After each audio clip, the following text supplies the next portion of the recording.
We are on here. Start the Pledge of Allegiance. Jeff, we're going to ask you to do the Pledge of Allegiance. Okay. We're all here. Okay. Good morning, everyone. This is Tuesday, April 14th. I'm calling the regular open meeting of the United Laguna Woods Mutual Board of Directors going to open up now, and please bear with us. Okay. We have a quorum, so we're going to acknowledge Channel 6 for putting this on air, and I'm going to ask Jeff Parker to lead us in the Pledge of Allegiance. Can we have the flag shown to everybody? Please stand up. Can we get the flag up? Can you show the flag or not?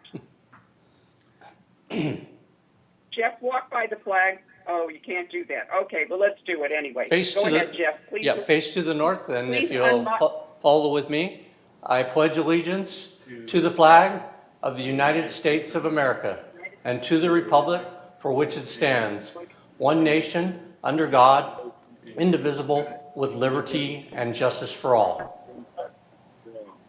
Thank you.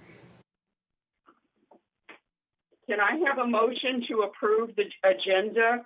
There are a couple of changes that there is no report from VMS that we're going to have, and Elsie is going to give the architectural control report. So with those minor edits, can I have a motion to approve the agenda? Sue, on the agenda is written that I have to give the report for that February 20. Yeah, so Elsie's going to give the report. We're not going to do the February 20th. We're going to do the mini because you've already given a report on the February 20th. Okay. Okay. Sue, I move that we approve the agenda. Okay, do I have a second? The PAC meeting is not also on the agenda. We talked about that. Oh, that's correct. We will add, that is to be added as well. Okay. I got it. All right. So can I have a vote? I'm going to poll. Somebody needs to second it. I'd second it. Raisa seconded. Okay. So I'm going to start with Juanita. I'm so sorry, Sue. Can I just tell Charles to accept me? It says waiting for Charles Holland for my computer. I just want to say that. I'm so sorry to interrupt him. Okay, no problem. Thank All right. you. Juanita, yes or no? Carl? Yes. Raisa? Yes. Anthony? Yes. Brian? Yes. Andre, turn your microphone on. Yes or no? I vote yay. Cash? Yes. Manny? Yes. Elsie? Yes. Netta? Yes. Okay, it's unanimous. So we move on to the chair's report. I'm going to ask everybody to bear with us. Using GoToMeetings is new for all of us, and we'll try to make this a meeting appear as close as we can to a board meeting held in the community center that you're used to. You're still welcome to present your comments to us, but we now ask you to call in or email us. We will hear them. Don't worry if there seems to be a delay in having your comments reach us. They will be relayed by Becky Jackson, who is by the phone and watching the emails come in. She will relay them to us, and we appreciate all the input from our members. The board has been working on a number of projects before we were all derailed by the COVID-19. One way or another, we hope to get back on track on our topic of regular scheduled meetings in May. And United is proud of its members and the community being active on the Ayers Hotel issue. We hope to continue being active whenever the need arises. It makes the village more cohesive.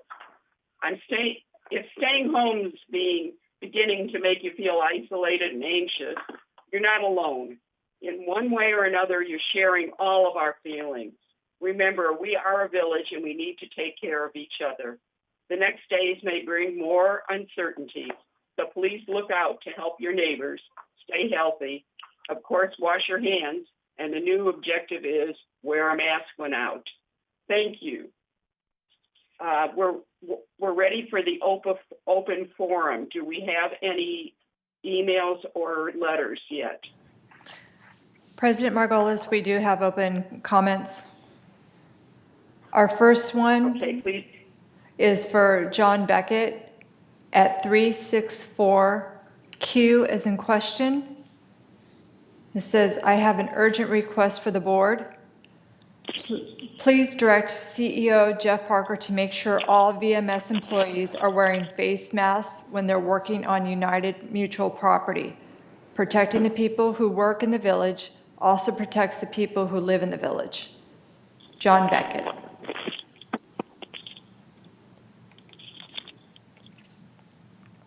The next comment. Are there any others? Yes. Next comment is from Cheryl Cooper Nelson, 560B as in boy. Dear board members, background information. I'm a resident of Laguna Woods Village in a 2-story building co-op. For months, the upstairs co-occupants have been actively involved in DIY, that's do-it-yourself, remodeling projects, flooring, baseboards, etc., causing drilling, hammering, scraping, you name it. This activity is during 8 to 5 and on many occasions in the latter evenings and weekends. I've called security off and on for months that this activity does not end. I get no break and it is impairing my quality of life, impacting my health and well-being and disrupting my ability to use my phone or be at peace. I am working real estate professional in the community and being able to answer my phone at home is imperative. I had to leave my home throughout the day to keep sane or take a call. Now I can't even do that. The Times security has cited non-compliance to the hours was later violated the next day. Compliance has offered no assistance either. Under the nuisance guidelines, the Laguna Woods nuisance policy states as follows. Nuisance in general. Anything which is injurious to health, incidents, or offensive to the senses cause an unrealistic disturbance or annoyance, or an obstruction to the free use of property. So to interfere with the comfortable enjoyment of life or property is a nuisance. Living this way day in and day out for 6 months is a nuisance and deteriorating my quality of life and health and well-being. Request, in light of the current shelter-in-place orders, please issue a memorandum on all non-permitted projects in the community limit to excessive disturbance in the residents that are trying to survive being asked to stay in their homes with little ways to escape the torment of construction projects. The constant wear and tear of the nervous system is a direct impact to health and safety. Stress can cause a decrease in the immune system. Without property rest, it will impose an unconscionable risk to the residents' physical, mental, and emotional health. I do believe this overrides the construction guidelines at any time and will especially now. Please, no construction projects this time unless they are of any emergency nature or previously approved permits open item, at least until all shelter-in-place restrictions are lifted. Next one. Becky, would you make sure your microphone is close to your mouth, please? Okay. Sometimes you come in and out. Okay. Sorry about that. Next one is Jeffrey Dennison, 935D as in David. Wanted me to read a letter. Dear board members of United Mutual, in the case of difficult COVID-19 time, everyone struggles in anticipation of the ultimate resolution. Some co-op owners are selling properties which are currently vacant. Due to having social distancing based on COVID-19, we can't have any open house or showing. Fear keeps customers away for many reasons connected to its pandemic, i.e. certain financial situations, uncertain health situations. Some of us are not selling properties outright but have modified our location in the village. Thus, we are obligated to pay 2 association fees with scant benefit. With halting my side jobs for extra income due to coronavirus, it's very difficult to pay 2 associations. We request the consideration of temporary waiving HOA monthly fees as of March 2020 for those places that are not occupied because they are in the process of being sold on the market. Thanks, Jeffrey Dennison. Next one for open comments is Elizabeth Roper, 153A as an apple. In light of existing conditions, there has been many consideration given to revising the 2020 business plan to redirect funding from one operation division to another. For example, recreation probably will not be holding events such as the Senior Olympics, but maintenance probably will need extra funds for cleaning and sterilizing facilities. And that's all I have for open comments. Thank you. Jeff, would you like to comment on any of those comments? I would be glad to the board. With regards to the first one, Mr. Beckett's comment, all our operations outdoors and indoors, for that matter, with regards to individuals who are in open areas inside, but especially outside, all our employees are wearing masks, and that is a requirement that we have of all our employees. Along with that, I was going to mention this in my report. We are also requiring those, starting as of yesterday, anybody that wants to ride the bus must also be wearing a mask in order to ride our transportation system. With regards to number 2, we'll do some further investigation. I don't have the specifics on that one resident, but we will investigate and work with both security and compliance on if they're working outside the hours or if they don't have a permit. With regards to the assessments, I know we're going to talk about that in later in the agenda, and I think that covers the points that I can address. Siobhan, do you want to address any? No, thank you. Okay. Is there any board member that would like to address any? Yes, I would. Okay, go ahead. First of all, let me say our management is doing an excellent job. And second thing I would like to say is we stand up for our Pledge of Allegiance, but we don't raise our flag. And to me, that is not appropriate. And Sue was going to bring me a whole bunch of flags, as was one of her comments, and she never did. So I'm willing to assist if you guys need that. But we need to raise our flags. That's all I have to say. Thank you. Sue, if I may address that. Sure.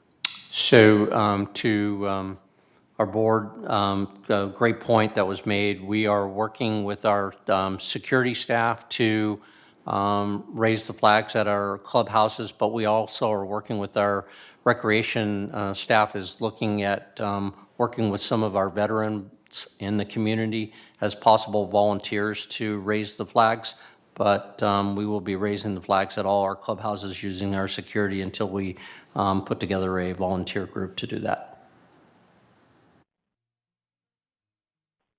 Thank you. I would also like to say something about this. Go ahead, Carl. First, with regard to the nuisance noise, okay, Jeff, do we have any recourse here at this particular point in time? Because I understand her particular issue, but the thing right now is that if a person's doing a DIY job above them and it doesn't require a permit, I don't know how you can specifically tell a person not to do that work. I think that I don't know where we could go with that. No, the point well taken. If assuming they have a permit, there is certain noise requirements that are met, but I'm assuming those are being met. The nuisance may be if they're working beyond hours that they should be working. Certainly, we can address that. So we'll take a look at it. I haven't seen the the letter itself. So I'll be working with security and compliance and take a look at that for sure. Yeah, because I mean, if they've got a permit or it doesn't require a permit, like doing the floor or whatever, okay, then it you can't stop people from doing work in their manner. And then the other thing right now, I guess, is the fact that if they are doing it beyond those hours, then we need to basically get onto it. So thank you very much on that. And then the other thing I have is the 935D. I probably had a senior moment. I sort of didn't understand what they were trying to say here. They're trying to say that they want a waiver on the HOA fees for vacant properties. What did that all mean? Does anybody else understand what that meant? I didn't. I can describe it for you, Carl. Is it possible to do that? Can I do that? Fine with me. Yeah, Carl. He's trying to say that they are the situation like Reza. They bought another property. They moved to the other property in the co-op section, and they put the other one, the previous one, on the sale, on the market. But unfortunately, in this situation, you cannot showing the property, doing the open house, and now they are paying 2 HOAs.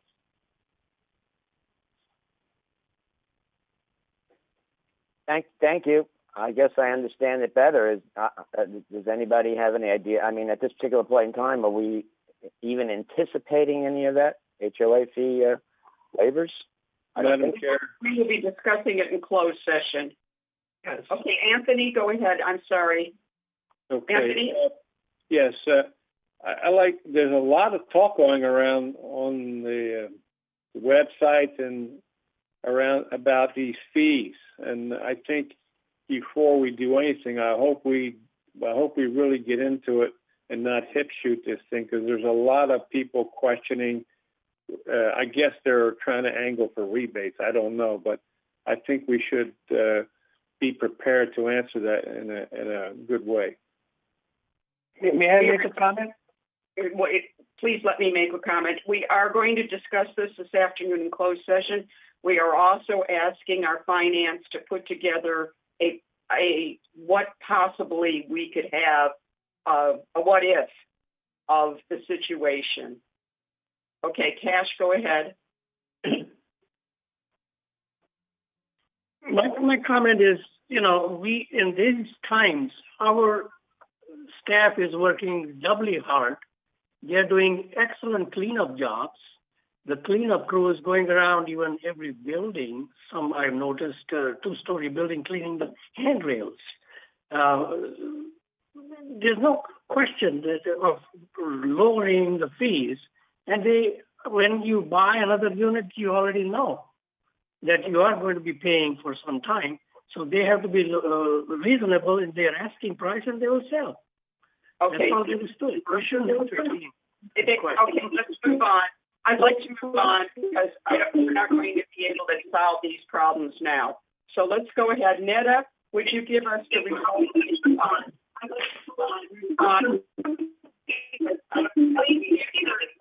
Everybody,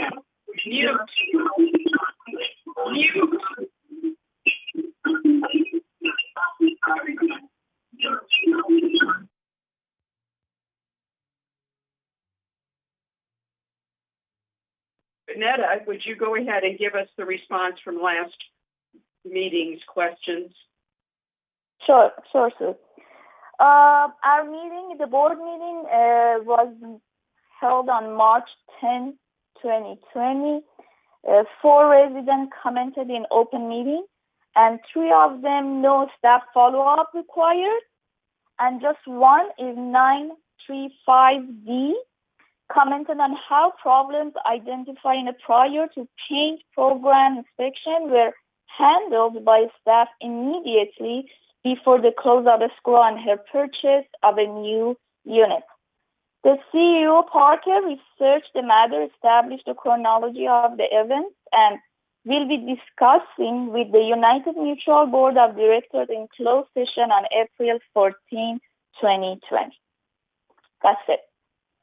Thank you. Jeff, we're ready for your CEO report.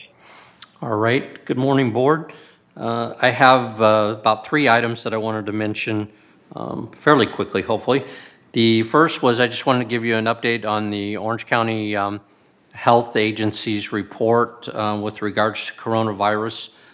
They hadn't changed anything from yesterday, so the update is just yesterday's report of 1,283 cases to date. They only had 9 cases reported on Monday. That's typically low, and the information that was provided yesterday was partly because of the fact that the testing results don't all come in over the weekend. And so I would expect the numbers to go back up a little bit today. But if it stays at that low number of 9 on a daily basis, that may be a good indication that we're addressing some of the curve issue that they've talked about. With regards to Laguna Woods specifically, the city now has 7 cases reported. Those do not mean that they're all in Laguna Woods Village. There are some residential areas on outside of the village, but 7 cases as of this point in time. I want to mention and we'll talk about it a little bit more later with regards to some insurance questions, but we moved forward last week with the furloughing of employees due to the COVID-19 issue. We had 129 full-time employees and 83 part-time employees that were furloughed. That furlough is till June 1st, because we hope that by June 1st we'll be able to move into a process of bringing those employees back into full-time employment or part-time employment, depending on where they were from in our organization. I wanted to mention again the mask issue because of Mr. Beckett's comment, and also the fact that we're making it a requirement that people that are riding the bus must have a mask. Now, we put notifications out in the buses on Thursday and Friday, and we had certainly potential of missing somebody with that notification. So our bus drivers do have additional masks that they can pass out to the ridership if they happen to be waiting for the bus and don't have a mask. We're not going to turn them down for service. We're just going to ask them to wear the additional mask that we have. That seems to be going well. I talked to Chris. That seems like yesterday was going pretty well. And then finally, I just wanted to say thank you again to the board members, everybody in the community that's in United that helped support my staff and the legal team that was put together by all of the mutuals, GRF, Third, and United, to try to prevent the Ayers Hotel from becoming a COVID-19 homeless shelter medical / center. Right in the heart of the village was not the place for this. The impact to our village could have been very, very critical. And I will want to say finally that I want to thank the Ayers family for listening to the village and listening to our basically pleas for it making no sense. They went back and thought about that, and then they asked the county to rescind their lease agreements, which occurred on Tuesday, or really occurred on Monday of last week. So we very successful in getting that completed, and we can move on. But I, again, just want to thank the board and the leadership of the board and all the citizens that came out and protested. It was very beneficial in trying to get our message across. And that's all I have. I'll turn it over to Siobhan if she has a couple of things. Honorable President, members of the board, I have 2 updates this morning for you. The first is a reminder to complete the 2020 census. I know in the midst of all that's going on, this might not be a high priority. However, residents can respond online, via telephone, or by mail. And self-response to the census is especially critical right now because this helps protect our residents and census employees by avoiding in-person visits during the non-response follow-up period, which would be late May to July. Citywide, our self-response rate is 67.2%, which is much higher than the state average of 45.5%, but it's much lower than our 2010 final citywide self-response rate, which was almost 80%. So again, encourage everyone to complete the census. And if you need help, the Laguna Woods City Hall is a 2020 Census Assistance Center. City staff is available to help you complete your questionnaire and provide assistance if you misplaced or did not receive your questionnaire. Residents may call 949-639-0500 or email the city at cityhall@cityoflagunawoods.org. Lastly, the Orange County Mosquito and Vector Control District wanted us to remind our residents with the recent rains to help us prevent mosquito breeding. You can do this by emptying flower pots, saucers, or any outside items that hold water. And for more information, you can go to the Orange County Mosquito and Vector Control website, which is ocvector.org. But again, please help us remove standing water and take away those mosquito breeding grounds. Thank you.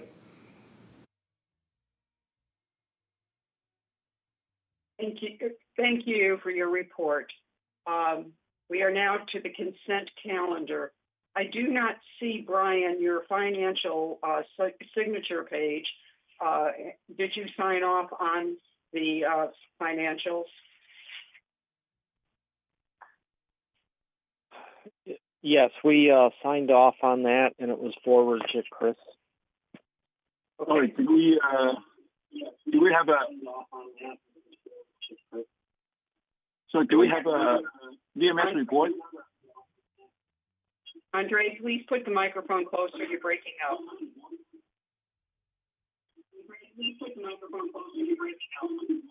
Do we have a VMS report? No, there is no VMS report. They have not met. There is no VMS report. They have not met. Okay.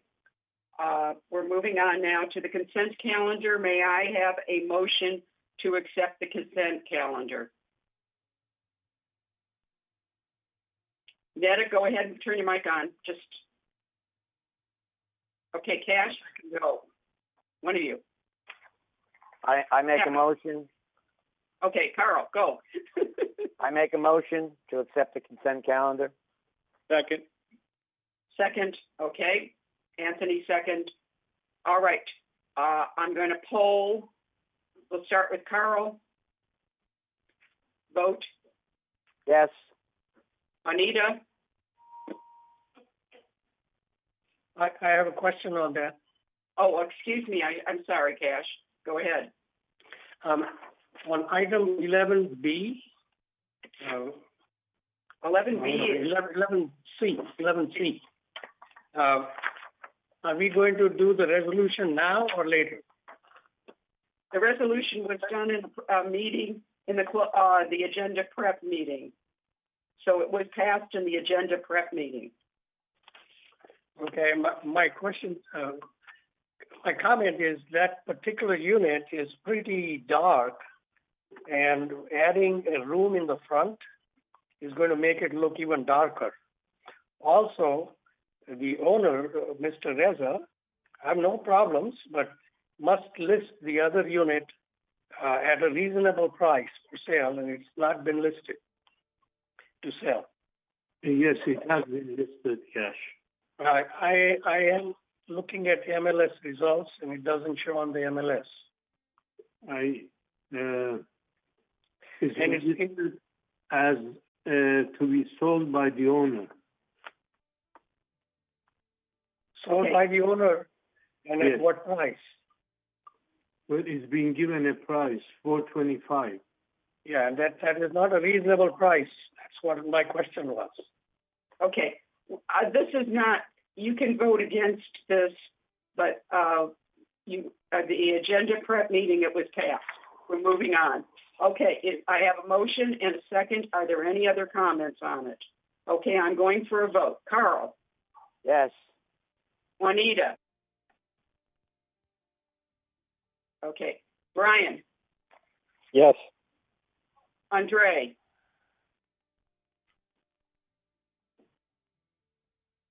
Yes.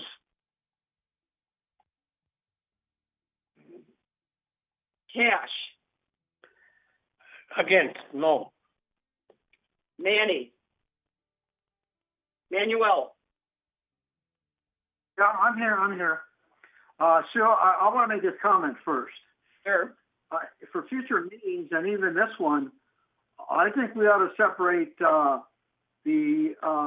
resolution for the approval of the financial report separate from the others, because on this one, since they're all grouped together, I can only vote no because I know you're still not compliant. United's not compliant, nor is any other mutual. But I would vote for yes for A and C and no for B. Is it possible to do that? No. No, I'm sorry, not. But we should be compliant next month, so let's hope that happens. We won't be compliant until the software is installed and working, Sue. So it's going to be a couple more months, believe me. Now, the software is supposedly ready. I have a question. Can that be separated? No. You know, the answer is no. Point of order. Can we separate in the future? Point of order. Yes, go ahead, Anthony. No. If this can be taken off the consent calendar if there is a motion to do that. You're taking a vote now on the consent calendar as is, but a director can move to take something off the consent calendar. Thank you. Give me your vote, Paul. I got you.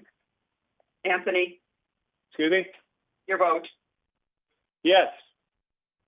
Manuel, you've got a no vote. Elsie? Elsie? Yes, I said yes. Okay, I hear it now. Netta? Yes. Okay, we had 2 no votes and the rest were yes. And Manuel, I hear you, and I've been told that the software is completed and they're installing it at this time. All right, we're moving on to unfinished business. We're going to have Juanita. I hope she can turn her microphone on. Juanita, can you turn your mic on? Can somebody call Juanita? My mic is on. Okay. Oh. I never got a vote from you. I'm assuming it was yes. I was muted by you all, not by me. Okay. Would you give us a resolution for the recognition agreement, please? Yes, ma'am. Wednesday. Oh.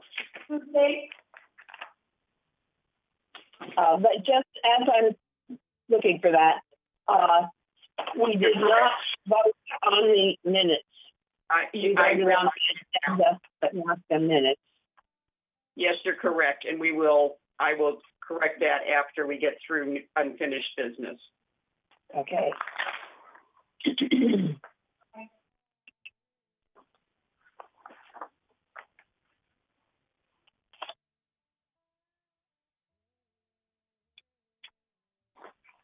Okay. Basically, we have been working on the recognition agreement, and we have, through document review, come up with one that was approved at the last meeting, and it's been 28 days. And basically, the recognition agreement is because we only own a share of stock in the corporation and not real estate. There's no real property ownership. And therefore, to get a loan, we had to have something that we could do with any kind of financing body.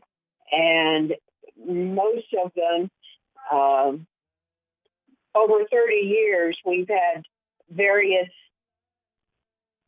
financial institutions, but they've all backed off. And at this time, only NCB has agreed to our recognition agreement, which puts United in first place should there be any default. It means that we are made whole instead of the financial institution being first, and we may not getting our money. So the recognition agreement would provide any state or federally chartered bank or credit union to make loans to our residents who wish. And at this time, we do have about 25.5% of our resales come in with a loan. And that's up from 20 to 22% in the last few years. So starting in 2019, we've had more people come in with loans, but we still have about 3/4 of them all coming in all cash. So I move that we accept the recognition agreement. Is there a second? I second. Is there any discussion? Yes, I have a discussion item. Okay, go ahead. I will be voting no on this resolution, and I'm doing this because, as I mentioned on various occasions and at the last reading, that this recognition agreement only addresses banks and credit unions. On more than one occasion, I have requested that federally approved mortgage companies be added, and I have no idea whether or not they would accept our recognition agreement, but they have not. We have not allowed for that, and so I have requested a federally approved mortgage company be added, and each time I have mentioned this, it has gone on deaf ears. So at this time, I am voting no on this item. Okay. Any other board member want to comment? President Margolis? I would like to say, May I? Yes. Yes, I would like to comment. Go, Cash, have you finished? no, I would like to say no on the same grounds, that it is not quite clear. So most other banks and institutions are kind of excluded from it, and it doesn't make sense to have this resolution adopted again, which is very similar to the one we had before. Okay. Danny, you're next. Danny, will you comment? Thank you. Yes. I've had a lot of experience with mortgage financing, and that's something, I've got some points here that a lot of people don't recognize. First of all, your mortgage companies generally have a line of credit which they use in making these loans. And if it's advantageous for them, they will keep them in their portfolio. But most of the time, they have different banks and different sources that they sell these mortgages to. So I would say pretty confidently that the majority of your mortgage companies, probably all of them, will not want to sign a recognition agreement, because that would prevent them from selling a mortgage to somebody else, because somebody else definitely would not want to sign that. So, Carl, Cash, you guys are just whistling Dixie, okay? You're not familiar with the industry. That's all I want to say. Thank you. Andre, would you go ahead, please?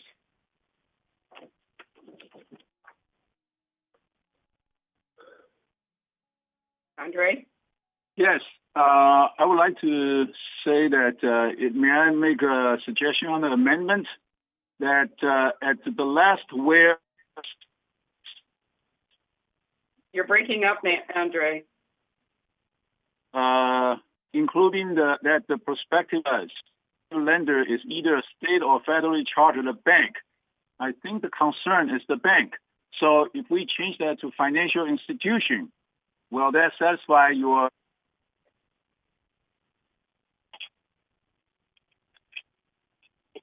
It would have to go back to committee, I believe. Okay, Andre, you broke up completely. Do you want to finish your statement? Can I say something, Sue? Yes, go ahead, Netta. Sue, I told you before, a guy calling me a few times, and he's claiming that, first of all, I agree with Carl, because he's claiming that the company that doing the refinancing the name is, and working with the Rossmore Golden Rain Foundation in the North California. And it's in this kind of same processing that we have it with the bank, that NBC bank. But they want to talk to you and all the directors, but they need the time that you guys giving them. And I think maybe it's a good option that we can add it to the other bank that we have. I would like to make a comment if I may. Sure, go ahead. If we add, right now the NBC rates are more than a half a point, more than a 3/4 point, more than the rest of the industry. If we add a comment saying that the lenders who join or sign this agreement can enforce PMI at a half a point, that's private mortgage insurance, and they can still be money ahead that way, and we can get more people to sign, more banks to sign. That's all I want. Okay, Andre, go ahead. Okay. Carl, go ahead. I just want to sort of like supplement what I had previously stated. Yes, there's a very good possibility that mortgage companies will not touch this with a 10-foot pole.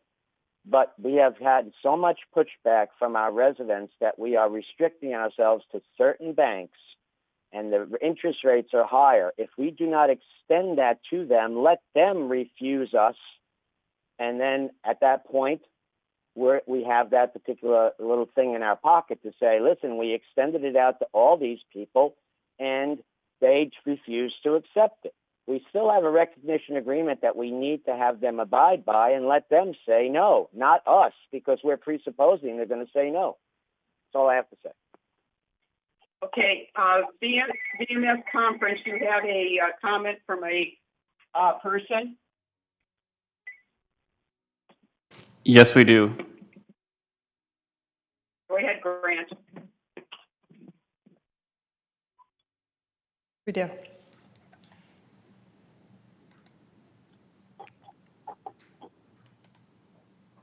Rebecca?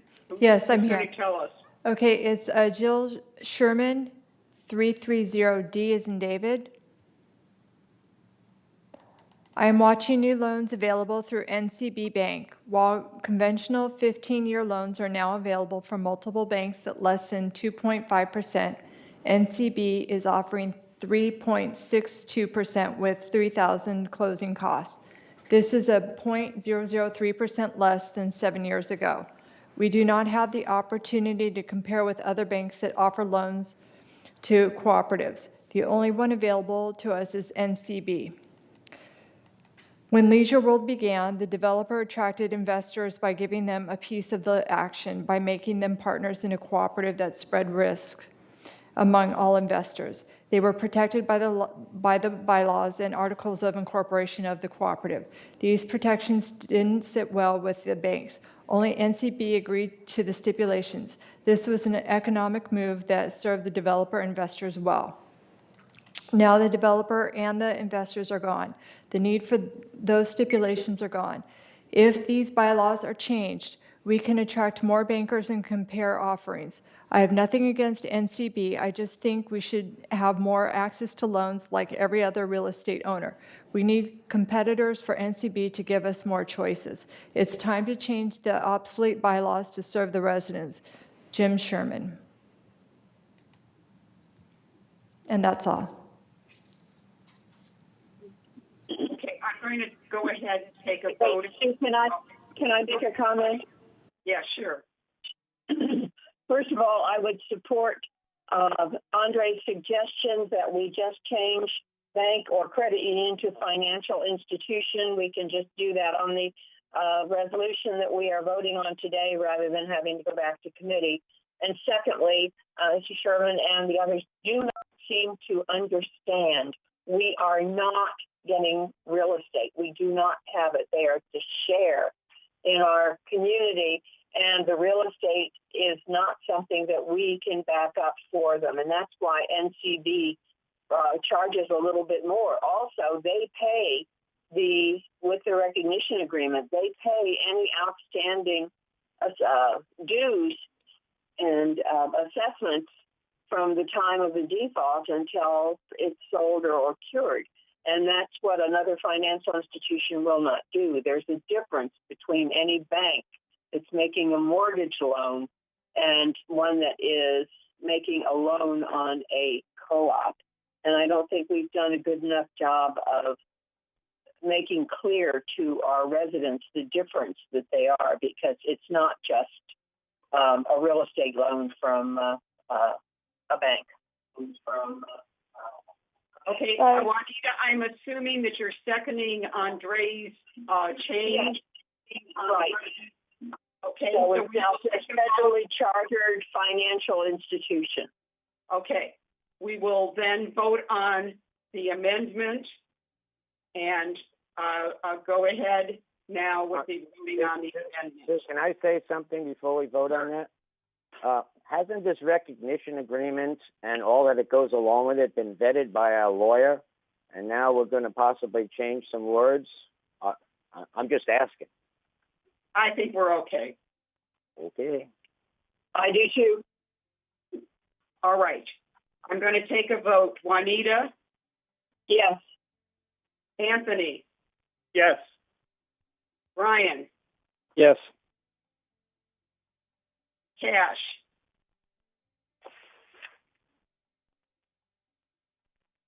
No. Even with finance, we're voting on the amendment. Oh, amendment, yes. Manuel? Yes.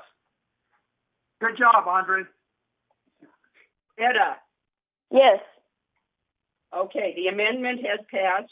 Now we will vote on the motion with the change from the amendment. Juanita? Yes. Carl? We're voting on the amendment right now. No, We're we voted voting on the motion with the amendment. I'm sorry.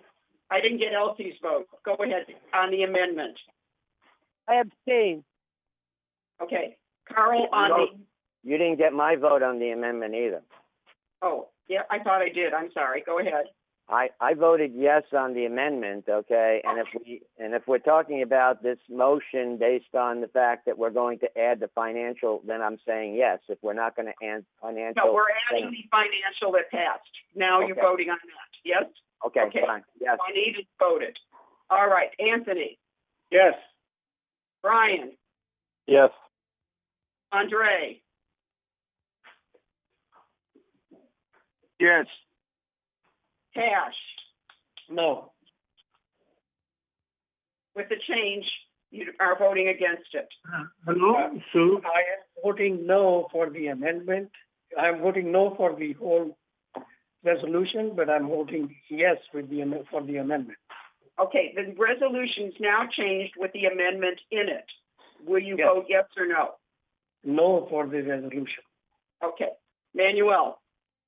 Yes, and directors, please pay attention, will you? Elsie? Elsie? Yes. Yes. I don't know why you can't hear me. Netta? Yes. Okay, it has passed. Sue, why do Reza, sorry, it's hard we're doing this. Reza, what's your vote? Yes, but you used me on the last amendment as well, I'm sorry. This is a difficult way of running a meeting, trying to keep track of everybody. Thank you. We will now move on to the next item on the agenda. The handyman program. Carl. Okay. Synopsis for the Chargeable Services Phase 2 Handyman Program. In order to reinstate a handyman program, United has developed a two-phase program that addresses most of the items that were being addressed in the original handyman program, since that program is now defunct. Phase 1, which has already been approved and put into use, involves light handyman services that do not involve the need for technicians that are trained to do technical work. This system is run through a company called Neighboring. In Phase 2, for which we're now discussing, which is being addressed today, and is in the final approval process after its first approval occurred a minimum of 28 days ago, involves the use of VMS staff to perform non-emergency technical services on items in the unit that are alterations. A chargeable service listing of work items that VMS will do with associated charges has been developed and is attached to this resolution. Also, as a part of these charges, a $10 service charge that is contained in every identified charge. In addition, a $50 fee will be charged to the resident should the resident miss the maintenance appointment and did not cancel, reschedule the appointment within 24 hours. It also calls for a $25 permit processing fee for any work that might require a permit from the city. The chargeable service listing that is attached to this resolution will become a matter of record once this resolution is approved. Also, please note that the resolution supersedes any other handyman and chargeable services program that was in effect. However, it does not supersede the Phase 1 neighboring program, which actually supplements this revitalized handyman program. I move this resolution. Is there a second? I second. I will second it. Okay, Cash seconded. Cash, do you want to add anything to it? Carl put it out really good. There's no addition to make on that. Thank you. Good job, Carl. Thank you. Thank you. Since you did all the work, we need to give you the credit. No, I didn't. The whole team did. I Yeah. didn't do anything. Okay. Is there any discussion on this? All right, I will try to get. Oh, go ahead. Go ahead, Elsie. It isn't exactly discussion. It's a correction to Cash. He did too do most of the work. Thank you. Okay. Sue, this is Siobhan. I have a comment. Sure. Who has the comment? Siobhan does. Oh, go ahead, Siobhan. I've been asked to remind everyone from the Maintenance and Construction Department that if this is approved today, that the chargeable services will not be available until after the furlough period ends, because many of the people who work on this project are not in the workforce today. So we'll ask that residents hold off until the employees are restored after the furlough period to begin using this service. That's kind of understood, I think. Can we put a work order in so that they're in the queue? You can do that, but again, there will be no service until the staff is restored. All right. Okay. Understood. Anybody else? All right, we're going to try to get this vote correct. Yes, this is Andre. Yes, go ahead, Andre.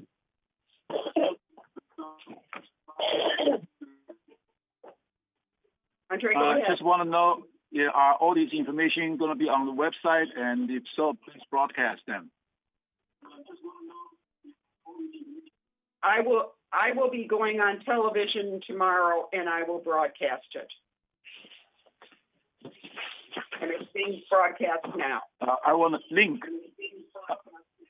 I want a link that I can pass on to people. Okay. We will see what we can do. Okay, let's go for a vote. I'm going to start with Netta. Yes. Elsie.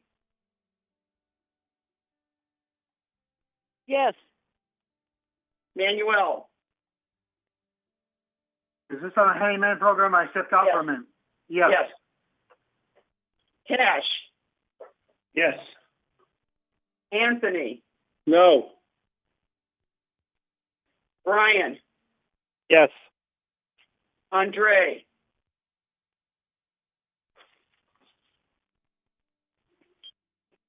Andre? Andre? Yes. Thank you. Reza. Abstain. Juanita. Yes. Carl. Yes. Okay, it passes. And I did get through everybody. All right, we need to have I made a mistake at the beginning. We did not approve the meeting minutes. I would like to take that back up, and I'm very sorry for my mistake. Do I have a motion to accept the meeting, approval of the meeting minutes? This is Juanita. I make that motion. I second it. I second it. Netta seconds it. Is there any discussion? I will assume that the minutes are okay. We'll move on now. To new business. Manuel, will you give us 12A, please? 12A? Yeah, I wrote you a note. I didn't see it. I missed it. Okay. I get hundreds of emails, so I can just do it. I'll have Kurt do it. Kurt, I see that you're available. Will you go ahead and tell us about the motion for the general service landscape custodial, or I want to do it? Sue, I thought we were on 12A. I thought we were on 12A. We're on 12A. Well, mine says new business, entertain a motion to authorize COVID-related general services. Oh, okay. For custodial services and mulch program. Yeah. Okay, Chris or Kurt, which one of you will give us Yeah, that one I don't know. I knew about the irrigation one, but I didn't know about that one. Okay, Kurt, would you go ahead, please? I can speak to the mulch item. We have, as the report says, we have an abundance of mulch, and we're under pressure from the county to distribute that mulch. And this is a perfect opportunity with so many workers on furlough to give some of those workers an opportunity to get some work, as well as distributing that mulch throughout the community. Okay. Chris, would you give us the custodial, please? Sure, be happy to. As you all know, the GRF facilities were closed in March, and what we're requesting is to move 6 of those staff people over to the mutuals to assist with laundry room cleaning and breezeway cleaning. We've enhanced the service level in those 2 areas since March 23rd, and we just need to formalize these additional expenditures, and the hours and cost information is available in the report. Can I have someone make a motion to entertain this? I make a motion. Is there a second? I second it. Okay. Is there any discussion? Yes, I have an item. Okay, go ahead, Carl. I'm kind of trying hard to understand what it is that we're approving today, because right now this is a redistribution of people, and I don't think it's additional budget, is it? Is that what we're trying to approve? What are we approving? It is an additional budget because we're taking GRF people and charging them to United versus just going to GRF. So it is an addition to our budget, but it isn't an addition to the village's budget.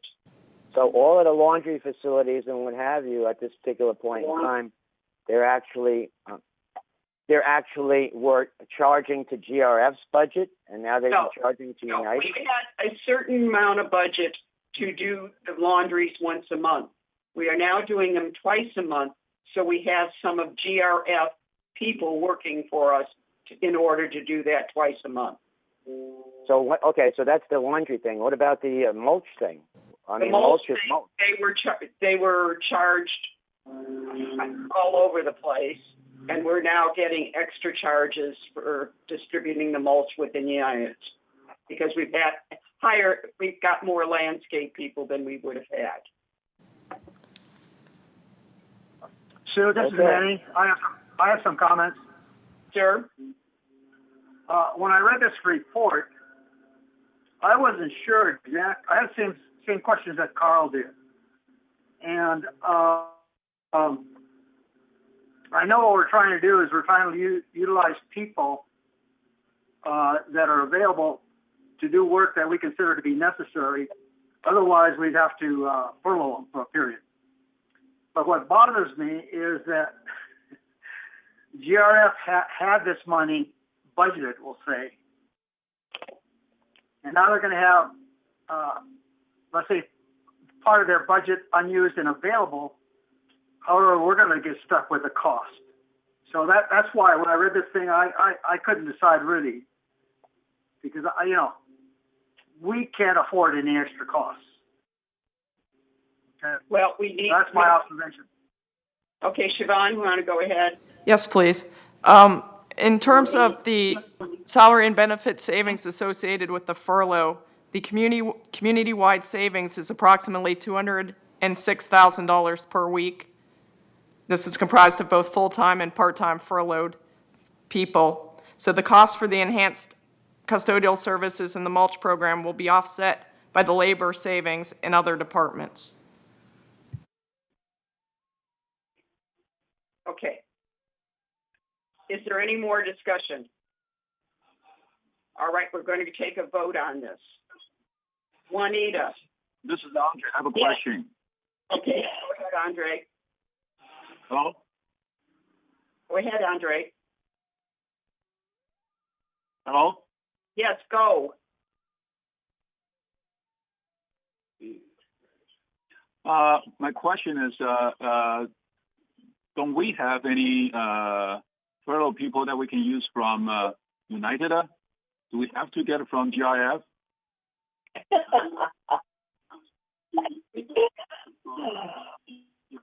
We don't have any other custodial people, so we have to get them from GRF.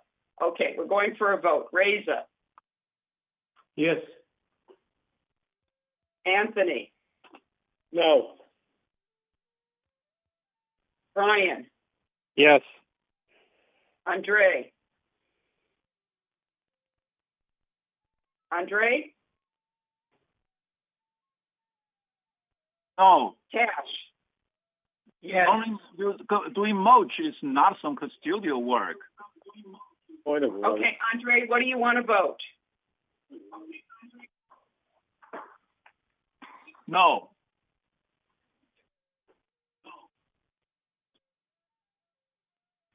Manny. Manuel. No. Elsie. Yes. Netta. Yes. I missed somebody. Juanita. Juanita? Yes, I voted first. Yeah, that's what I thought. Who did I miss? Me. Oh, Carl. Hello, me. Sorry. And at this particular point in time, I'm going to abstain because I really don't know what the right answer is. Okay. It passes. We move on to the audit. Right, may I? Yes. May I just validate the vote? I have 8 yeses. 7 yeses, 3 noes, and 1 abstain. My vote is a yes. So you have 8. Yeah, okay, that's correct. Okay. 731. 731, correct. Thank you. Okay, we had Elizabeth. Oh, there she is. Elizabeth, we're going to entertain a motion to accept the 2019 audit report, and Elizabeth's going to give us a little talk, and then Brian will make the motion. Go ahead, Elizabeth. Okay. Good morning. The Select Audit Committee was put in place to ensure KPMG was able to perform the audit independently and without encumbrances. The task force, which is made up of representatives from Third, GRF, and United, met with KPMG and our finance department 3 times during the audit to address any issues and review the progress of the audit. The audit found no required adjustments and no deficiencies. And we want to give a big thanks to the staff at KPMG for completing these on time during these crazy and annoying times. Thank you, and we want to give you a big thanks for doing this for us. We really appreciate you volunteering, and You're very welcome. Okay. Brian, would you go ahead and make the motion, please? Yes, I make a motion to accept the 2019 audit report. Is there a second? I second it. Okay. Betty, do you want to comment at all? Yes, we had a great audit. It was, of course, challenging circumstances once KPMG packed up their bags the week before we did and worked remotely. So with both of our teams working remotely, very impressed that they were able to continue the pace, the deadline. Anything that KPMG brought up was addressed. There's no audited, there's no management comments, and there are some required communications that we sent to you, and KPMG is trying to join the call right now. I'm not sure what the delay is. It looks like, did we get somebody new just now? Yeah, we just did. So anyway, Mark Thomas, our audit partner from KPMG, and Spencer Endicott are attempting to join the call. If they make it on, they'll make a few comments about how the audit went. But we received a favorable opinion, and the audit report will, along with the GRF report, in summary, will go out to members. As soon as you approve it today, our Mike Robb and his team in the mailroom will start making copies. When can the residents expect to receive it? Next week? I don't know, because we're going to do it in-house. It will probably take them a full week to make the copies and do the inserting in the envelope. I'll let you know when it goes in the mail. They'll definitely receive it by the 29th, within the next 2 weeks. Thank you. Call KPMG, are they there?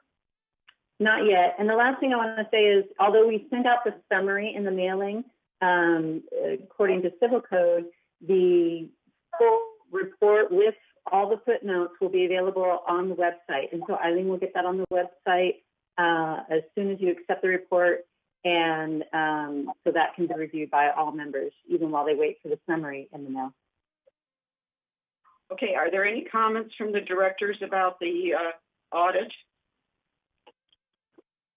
Yes, Sue, I have some. Go ahead. Betty and Elizabeth, do you have a copy of the financial statements? In front of me? I do not. You? I do not. Okay, I have some corrections. Most of them are edits, but I do have some corrections. And then I have some questions. Elizabeth, do you have a copy?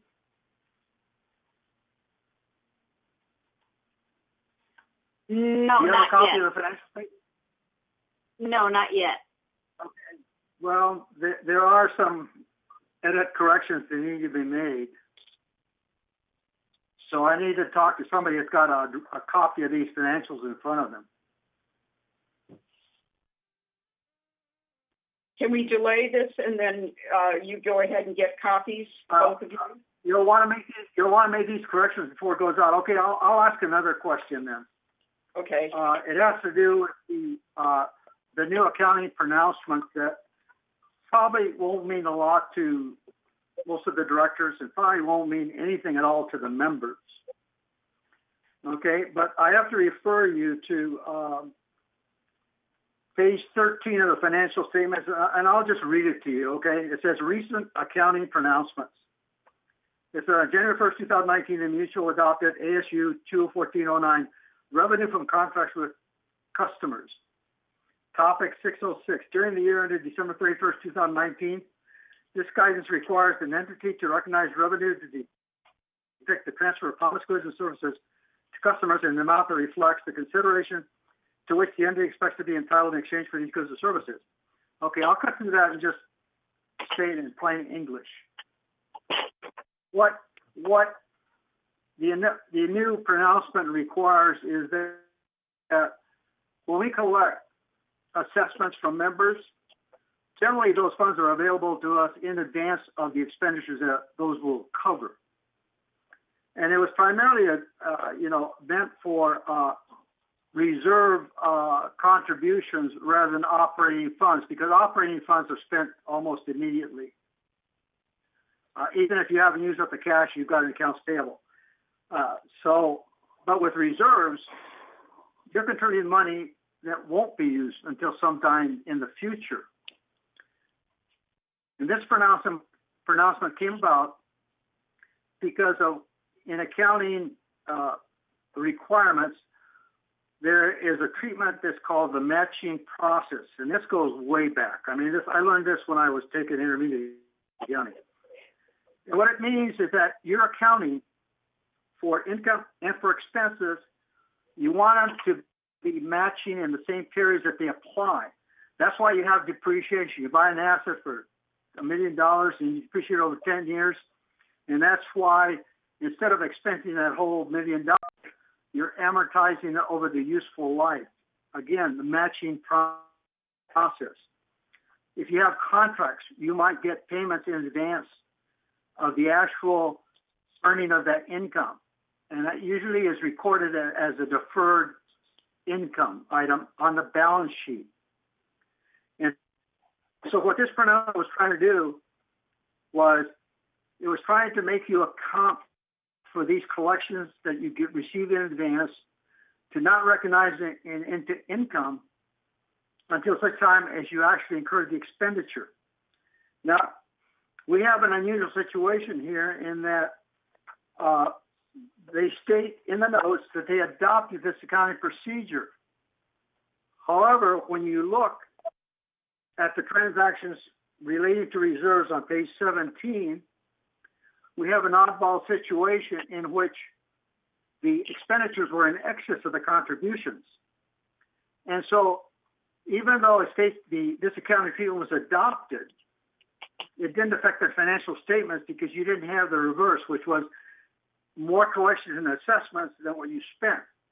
Basically, like for instance, in 2017, you had collections of assessments of $11.9 million, and you spent $12.9 million.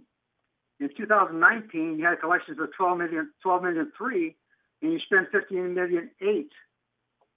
My concern is that in some future period, you can have the reverse of that. And also, this could work two ways. For example, why aren't these financial statements adjusted to basically record a transaction that says, okay, we should recognize another $3 million in revenue in this period because we covered this $15 million of expenses with monies collected in the past, and those were reflected as income in the past. And they should be reflected as income in this year. And the way you would record that transaction would be that you would reduce, for most companies it'd be retained earnings, but in our case, we don't have retained earnings. What we have on the balance sheet is members' equity. So in this case, you would reduce members' equity at the beginning of the year. Can we have a restriction on time? What?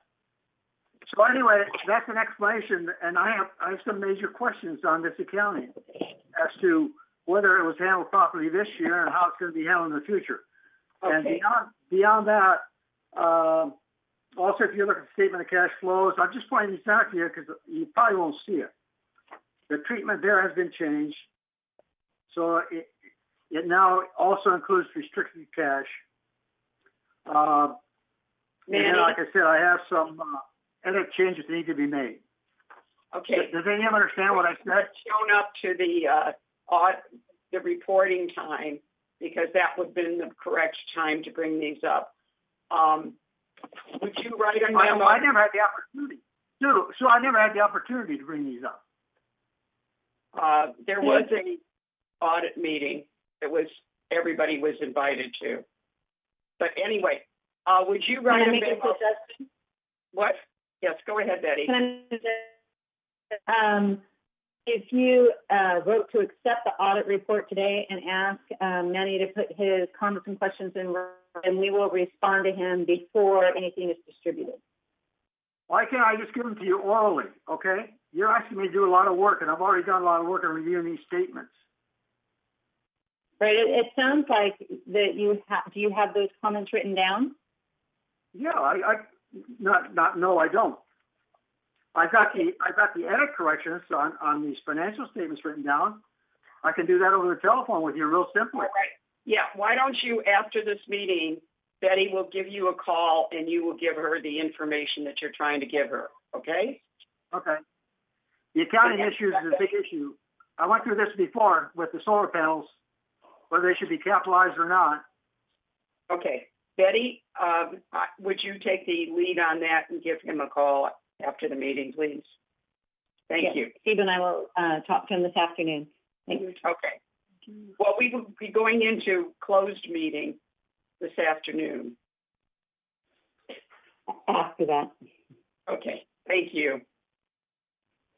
All right, we'll now take a vote on whether we accept the KNPG thing. So let's start. Netta? Yes. Manuel, with corrections? No. Cash? Yes. Anthony? Yes. Bryant? Yes. Andre? Yes. Elsie? Yes. Reza?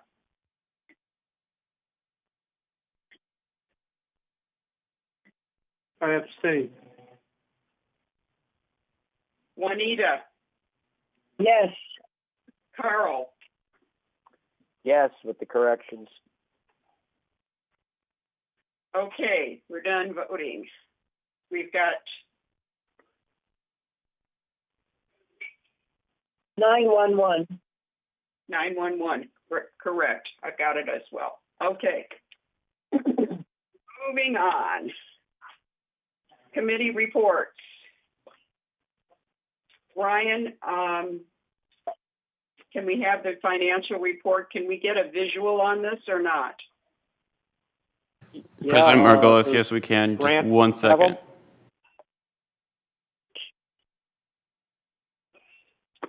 Spencer, thank you for coming on. We're going to need you in the afternoon.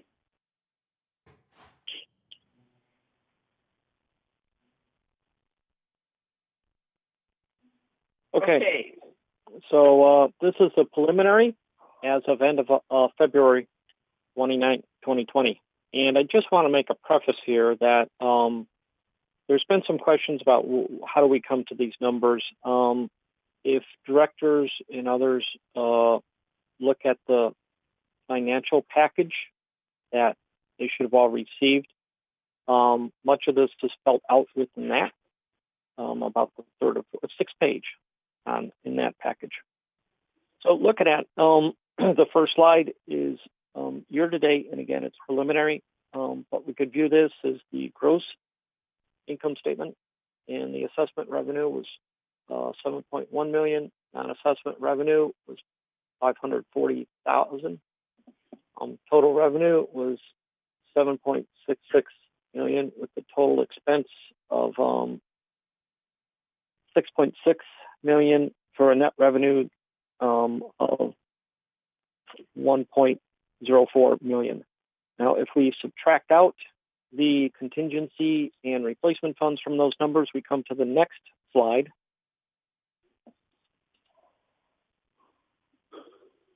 Which shows, and this is operating fund only, the assessment revenue of about $5 million, non-assessment revenue of $179,000, total revenue of $5.2 million with a total expense of $4.9 million for an operating surplus of $300,000.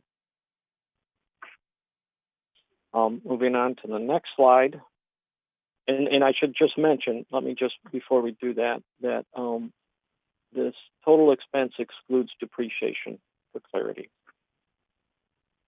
And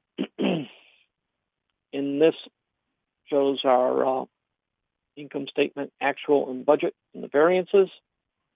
And, people should keep in mind this was really pre-COVID-19. So things are probably going to change. The assessment revenue was positive. Net assessment was up. Total revenues was up. Total expense was down. And for net revenue to be 1.04 million in a benefit. In a bar chart that will break that down in more detail. Next slide. And first favorable was the outside services. And keep in mind, this includes programs that might be spread out through an entire year. So we might see this shift around as the year goes on. But it also includes programs for waistline remediation, roof replacements, landscape renovation, and paving. A new column was added in, unrealized gain loss on AFS. And that was $316,000. And AFS is available for sale investments. And we will be making a monthly entry to reflect investment market conditions, which fluctuate. We'll see how that shows up next month, or a couple months out. Materials and supplies was favorable. And again, this was spread out, but it has to do with operations such as plumbing, appliances, interior components. So we didn't use all of that. Employee compensation, and again, timing is a factor here. And this is to service areas such as appliances, plumbing, interior components, and landscaping. And moving on, utilities and telephone, favorable. And insurance, as we all know, is not favorable because of higher premiums that we are experiencing. And that's just not us, but around the state. Moving on, the pie chart. So if you compare this to the previous month, you'll see where the unrealized gain loss on AFS shows up. And this is a breakdown of our total non-assessment revenues. And just pause there for a minute to let people study that.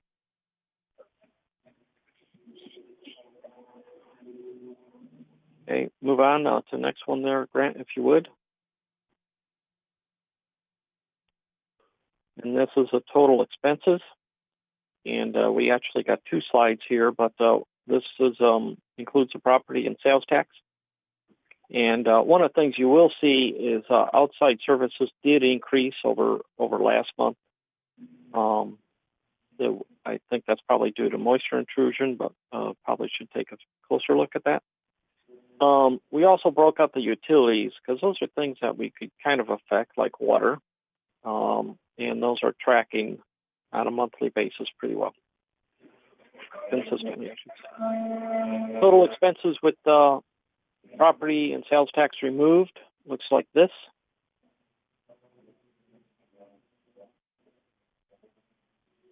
That should be the next slide there, Grant.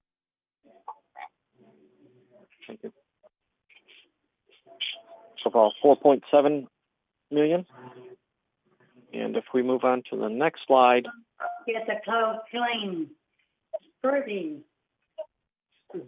Pardon?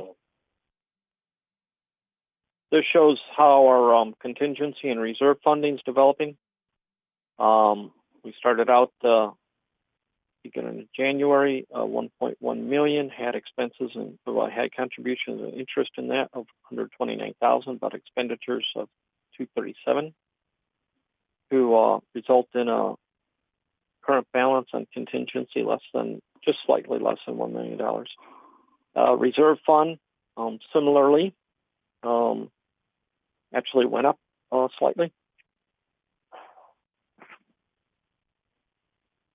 Moving on is a bar chart for the fund balances on a historical basis. And you could see there's a slight uptick on the 2020, which this has all been planned. Moving on to resale history. is shown there. Now, I should mention that in end of March, March of 2020, there were 31 units sold. So 2020 was looking better than, I say was before the COVID-19, was looking better before that compared to 2019. Should mention that leases are about 9.7% again, and we try and maintain them no more than 10%. And that concludes the Finance Committee report.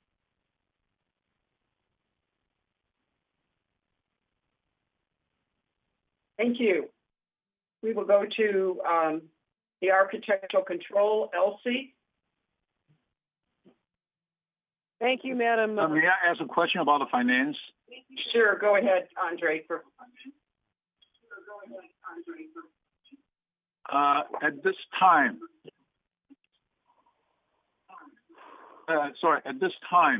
my concern is the cash flow. Do we have any time frame that whether we'll have cash flow or not? I don't want to run into the cash. Yeah. That we have the cash flow analysis start with. Yeah, Betty is looking at that. In response we need to do that. What if analysis? Betty, would you like to comment? Certainly. Andre, I sent Brian some information about that will be discussed further in closed session when we're talking about the collection policy. But a benchmark that's helpful to know is that in the 2007 to 2009 crisis, the economic downturn, that your delinquencies never went above 2% of your annual gross revenues. So we're not anticipating anything that's going to cause a cash flow issue. And we'll talk more about that in closed session, and then also each month as we progress through. Thank you. All right. Let's move on, Elsie. Thank you. Thank you, Madam Chair.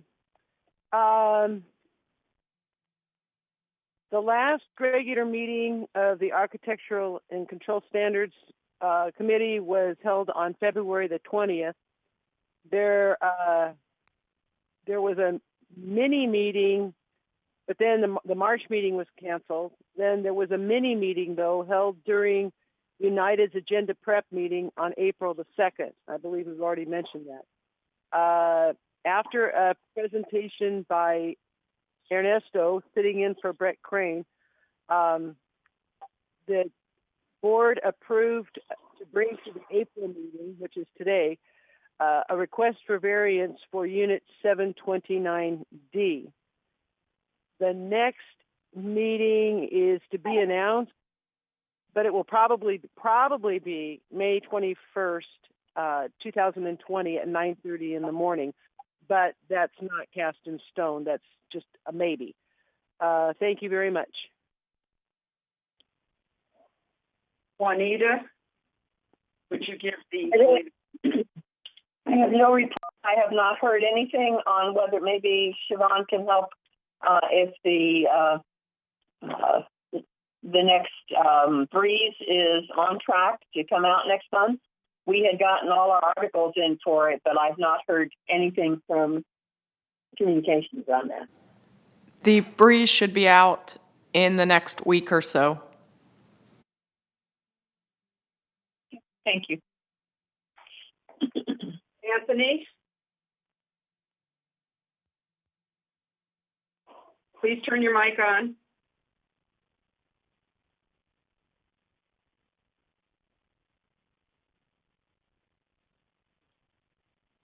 Meeting in March, and waiting for staff to let me know what they want to do. And if we do have a meeting, it's going to be virtual, and it should be, I don't know how easy it's going to be for people who want to meet with us. And anyway, I'm waiting to deal with staff to see what we're going to do for April.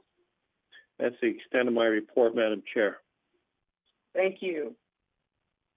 Andre? Governing docs?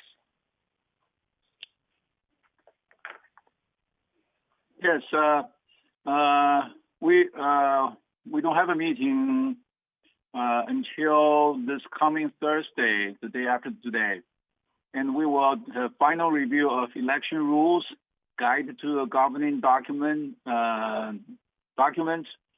and we'll have established civil code web link and discuss appeal policy.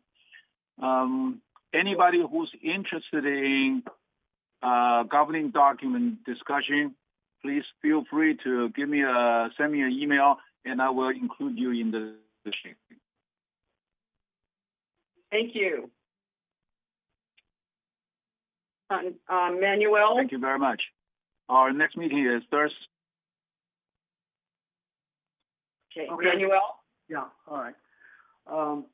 The last landscape committee meeting was held on February 13th, and I reported on that at the March 10th director's meeting. However, I would like to say that at that February landscape committee meeting, I did make a request of Kurt Weeman, and that was that to prepare a landscape department budget for 2021 that would include amounts projected based on the normal service level that is being done at the present, and that's also detailed in a landscape manual that is in the process of being completed, and also in detail as it was in 2019. In addition to that, I told him that I would like to have him also include an additional amount for doing the lawn maintenance using mowers with grass catchers. And I forwarded that information to both Jeff Parker, Siobhan, and also Betty Parker with that request that because this year they're trying to compress the amount of time spent on the business plan. The next meeting hasn't been determined yet because of the coronavirus. And just want to comment, I'm very pleased with the job that Kurt is doing right now. As a matter of fact, the lawn maintenance people just went by my window here, and they're doing a pretty good job. I just wish they had catchers. Thank you. Carl, would you give us the M&C?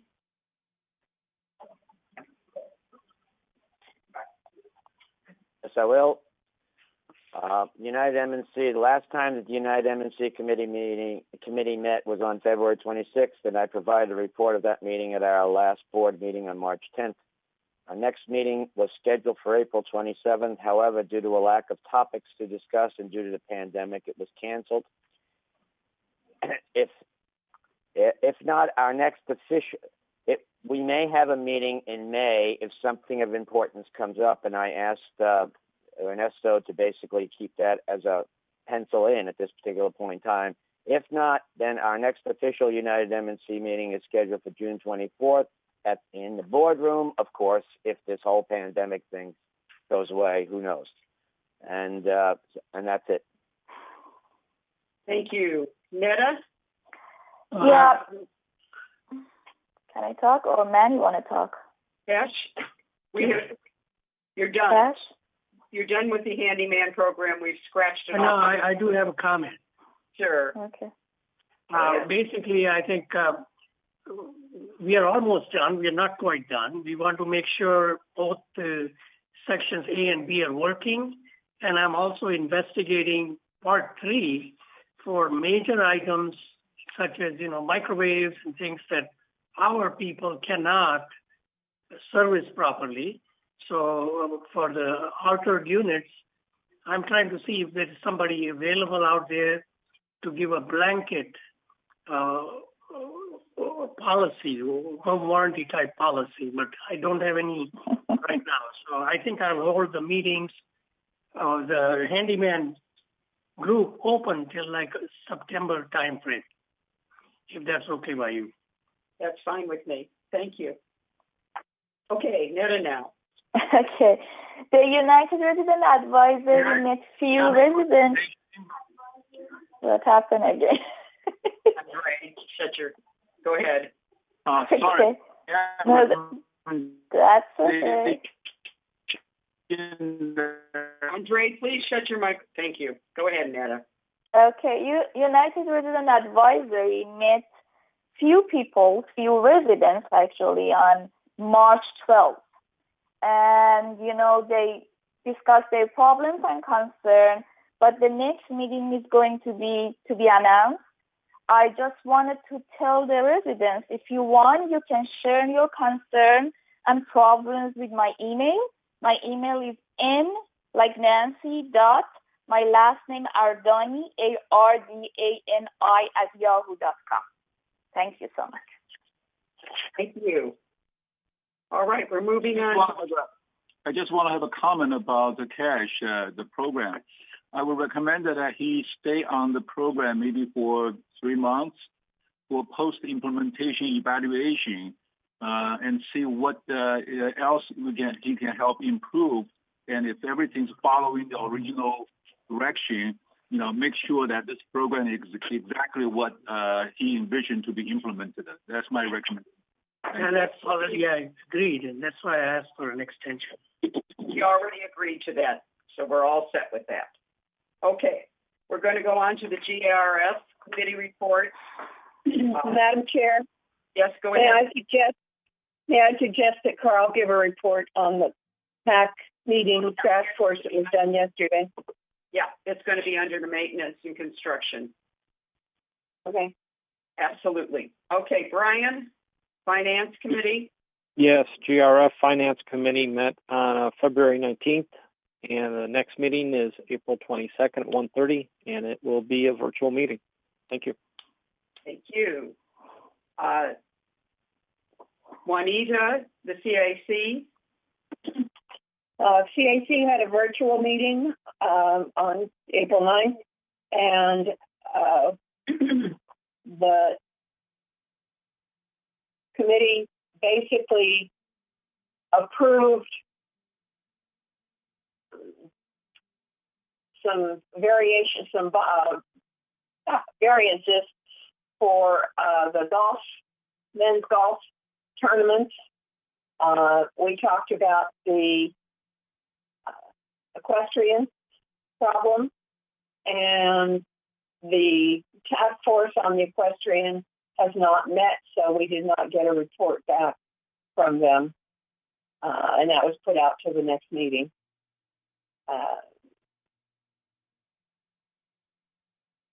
Recreation gave an update on what was going on, which is very little because of the close down.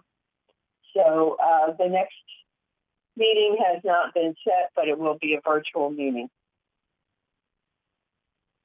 Okay, Carol, would you go ahead and give the PAC at this time? Because it really does sit under CAC. Carol? Yep, I had to turn my mic back on. Performing Arts Center Ad Hoc Committee met yesterday on April 13th. This is a virtual meeting. During the meeting, we reviewed bids for the upgrades and modifications that will be made to the Performing Arts Center. This writer felt that the costs were way above what we could afford at this time, and in view of the problems associated with the pandemic, the committee voted against accepting the bids as shown and voted to ask the contractors to reduce the pricing and scope to a value that is more in line with our current budget. If they succeed, there will be a needed increase in the budget. However, it will not be the major funding increase that was originally asked for. And that's all I've got, unless Juanita has something else to say. Nope, you got it. Thank you. Okay, Manuel, Landscape. Thank you, Sue. The last meeting held by GRF was February 12th, and I also reported that at the last meeting. However, I would like to make the comments that the creek had been cleaned up very well by Kurt and his crew. The members that live in this area are very pleased. The creek handled these recent rains very well. Largest flow without causing any problems. If you ever have time to go down there, there's ducks, and I mean, it's a whole very nice environment. Our next meeting, the other thing that Kurt reported was that they are looking at improving some of the landscaping at the gate entrances. And at the next meeting or a future meeting, he plans to give us some cost breakdowns and estimates for the committee to consider. Our next meeting is scheduled for May 13th. It says here in the boardroom, but I think if we have a meeting, it'll probably have to be a virtual meeting, so I don't know what it will be. Thank you. Thank you. Carl, you're back on for M&C. Okay. A closed meeting of the GRF M&C committee was held virtually on April 8th. At the meeting, we discussed the bids that came in for work that will be performed to the truck wash down facility at the Vehicle Maintenance Service Center in order to make it code compliant, and the supplemental appropriation that will be needed above the original budget. This facility was built in 1964, and the current method used for the equipment washdown is not in compliance with the permit for the existing National Pollution Discharge Elimination System, NPDS, in place. On May 24, 2018, the Regional Quality Control Board inspected the Vehicle Maintenance Service Center for stormwater discharge compliance. A warning was issued to cease non-compliant maintenance operations that results in illegal water discharge into the storm drain system. This prompted us to go through the process needing to make the facility code compliant. The budget that was put together is not consistent with the current bids that we received. At the meeting, we approved the additional funding and approved the bidder that had the lowest bid. This needs to go to Finance Committee and the board for final approval. I just want to add that we also noted in our PAC meeting yesterday that we should probably start thinking about possibly getting some budgets together that are consistent with what the bids we're going to see in the M&C area. The next GRF M&C meeting is scheduled for, was scheduled for April 8th, but obviously that's not going to happen. I don't know when the next GRF M&C committee meeting will be. Okay, Juanita? It says June 10. For June 10th. The Media Communications Committee did not meet in March. Our next meeting is April 20th. As Siobhan mentioned, the second freeze is due out the end of this month, and that's about all we have because we did not have a meeting in March. Okay. LC, the mobility. Thank you, Madam Chair. I reported at the February, I reported at our last board meeting on the last Mobility and Vehicles Committee meeting, which was on February the 11th. There was no March meeting, of course, and I'm sorry, I've changed this so many times. Oh, it's basically to be determined for the next meeting of the Mobility and Vehicle, but maybe hopefully in June. Yeah, Elsie, it says June 3rd. June 3rd. I have to be announced. 3rd? Okay, great. Thank you, Nada. June 3rd. Sorry. Okay, we're going on to security. Nada? Yeah, the Security and Community Access Committee met on February 24th, and I read the report on March 10th, and the next meeting to be announced. Okay. We're back to you, LC, for the traffic court. If I can do a little, if I'd read the right update on the last one, I would have had it right. So maybe I'll go straight to that. The traffic, well, no, I'm going to look at mine. The last meeting was held on February the 19th. The March 18th meeting was canceled. and the next meeting is to be announced. Great. And Cash, would you do the disaster? Please turn your mic on. Mic on.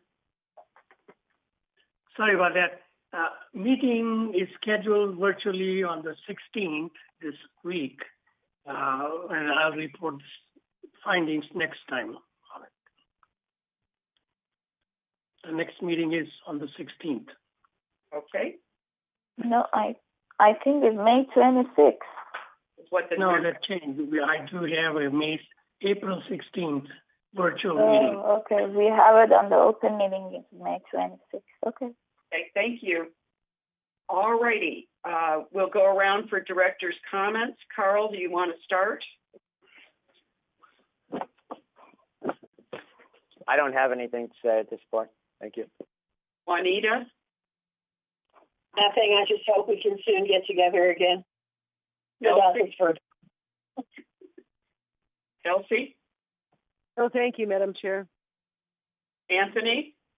Yes, I do, Madam Chair. Thank you. I'd like to direct this to Ryan Gilmore. You know, I hate to do this, but on the GRF budget thing here, they have 9 pickups scheduled for $374,000. That's crazy because our pickup trucks are used in a utility capacity, not in production. And you could go to Vegas and buy the same trucks for $5,000 a piece. That'd be $45,000 plus $8,000 to bring them here.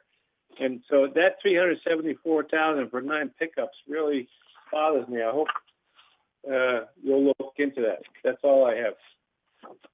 Andre? Andre, do you have any comments?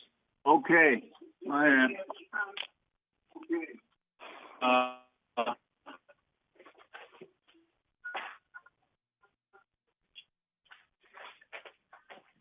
Okay, as far as Anthony's question, I think it's probably best that we are not expert on this one, so probably Anthony can talk on that issue and help us have that answer on that. I have to apologize. I'm struggling with my audio today, so I don't know what's going on there. Probably because my computer is too far away from the Wi-Fi. But I really have no comment. Looking forward to see everybody this afternoon. Netta? No comment, too. Thank you. Brian? Yeah, so Anthony, your point is well taken. I have the same question, and in a GRF finance meeting it will be asked. No other comments. Thank you. Reza?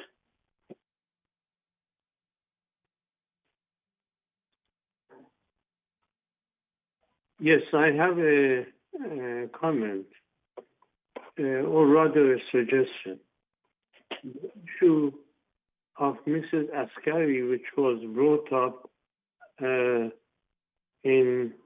the meeting about dry rot issue. Now it's come to my attention that there has been another case as well. So I have this suggestion. VMS has to do this dry rot anyway. So why didn't they look at the issues house that are for sale and do those first? There won't be any additional work or additional expense, but this will give the buyer and seller a chance to know what they're going for. And it will avoid the later all these charges that we have to go and pay for, other departments to come in and take care of this issue. I'm not sure if I clarified this. You see, they have to do this dry rot anyway. All they have to do is reschedule their work. There won't be any additional work, no additional cost. But the buyer and seller will know where they stand. That's my suggestion. We will be discussing this in closed session. Cash? Well, excellent meeting. Thank you very much. No more comment. Manuel? Thank you, sir. Earlier in the meeting, I mentioned that I had made a request for a more detailed landscape committee budget. I just also want to share this information, and Carl kind of touched on it a little bit. We got a memo in March from Jeff Parker and Betty Parker about the budgeting process. And there was one comment in here that I didn't think really applied. It says, we have removed the special landscape and maintenance budget review meetings previously held in the spring. Board feedback indicated these meetings were an ineffective use of time, requiring decisions at proposal level, service levels without seeing the bottom line assessment. Well, I don't agree with that. There's two departments, which is landscape, maintenance, and construction. And these preliminary estimates that will go into the final budget are very important. It's a very important process. And it's information that definitely is needed to be done. And we still haven't seen, it's only April now, we still haven't seen the actual calendar of when the budget process is going to happen. So there's still plenty of time to provide us with these preliminary detailed budgets for both of these departments like they have in the past. I think they're very necessary, and I've already made the request for landscaping, and I would think Carl would like it for MNC as well. So I think this is very important. Also, regarding the comments by Anthony, about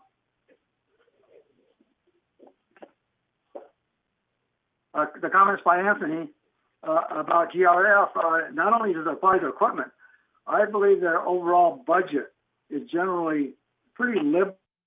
There's a lot of other areas that they could really tighten up on. And I think it's important that all the directors from the other mutuals, United Third, and so on, go to their meetings, their budget meetings, and give them input so that they more carefully consider their expenditures. Because we really have, let's say, very little control, it seems like, over GRF. Thank you. That concludes this part of the session. We will recess for a half an hour. Is that what we need to do, Siobhan? Yes, that works. Okay. Because you want to set a time, Sue? How about noon? We'll meet back. Let's do 12:15. Let's take 45 minutes for lunch because we're ahead of schedule. That'll take everybody. Are we having virtual lunch? Are we having virtual lunch? We're having virtual lunch. That's funny. A lot of this thing. Can I leave this on, or what will happen if I leave it on?